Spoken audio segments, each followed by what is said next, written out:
മലയാളികളുടെ പ്രിയങ്കരനാണ് നടൻ അജയകുമാർ എന്ന ഗിന്നസ് പക്രു. മിമിക്രി വേദികളിലൂടെയായിരുന്നു തുടക്കം. പിന്നീട് അദ്ദേഹം ടെലിവിഷൻ പരിപാടികളിലേക്കും അവിടെ നിന്നും സിനിമയിലേക്കുമെത്തി. തുടക്കകാലത്ത് കോമഡി വേഷങ്ങളായിരുന്നു അജയകുമാറിനെ തേടിയെത്തിയത്. പിന്നീട് നായകനായും സഹനടനായുമെല്ലാം അദ്ദേഹം കയ്യടി നേടി. സ്വഭാവ നടനായും കയ്യടി നേടാൻ സാധിച്ചു. ഇതിനെ അവാർഡുകളും ഗിന്നസ് റെക്കോർഡുകളും സ്വന്തമാക്കാൻ സാധിച്ചു. അങ്ങനെയാണ് അജയകുമാർ ഗിന്നസ് പക്രുവായി മാറുന്നത്. അഭിനയത്തിനു പുറമെ സംവിധാനത്തിലും നിർമ്മാണത്തിലുമെല്ലാം അദ്ദേഹം സാന്നിധ്യം അറിയിച്ചിട്ടുണ്ട്. ഇപ്പോഴിതാ ബോഡി ഷെയ്മിങ്ങിനെതിരെക്കുറിച്ച് സംസാരിക്കുകയാണ് അജയകുമാർ.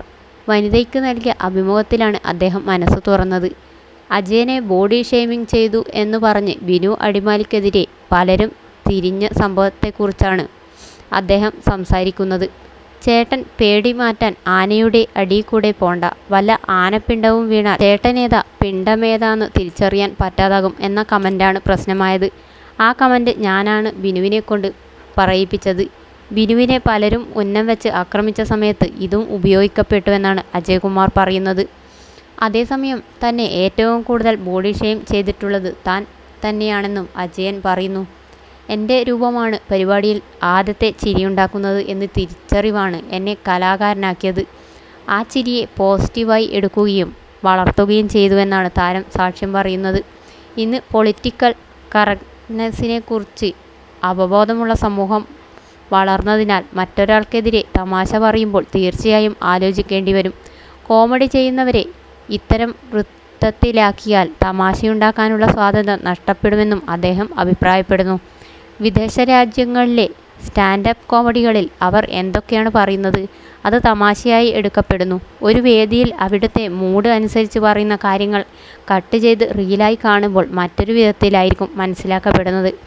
അതുമാത്രം കണ്ട് ബോഡി ഷെയ്മിങ് ചെയ്തു എന്നോ അഹങ്കാരത്തോടെ സംസാരിച്ചു എന്നോ വിലയിരുത്താനാകില്ലെന്നും അദ്ദേഹം പറയുന്നു.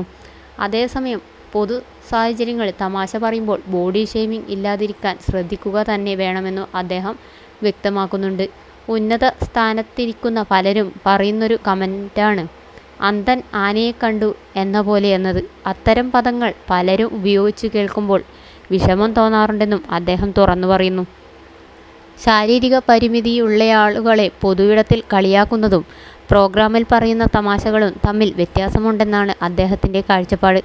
ക്വാഡൻ എന്ന കുഞ്ഞിൻ്റെ കൂട്ടുകാർ ബോഡി ഷെയ്മിങ് ചെയ്തതിൻ്റെ പേരിൽ അവൻ വിഷമിച്ചു കരഞ്ഞപ്പോഴാണ് ആദ്യമായി ഞാൻ ബോഡി ഷെയ്മിങ്ങിനെക്കുറിച്ച് പ്രതികരിക്കുന്നത്.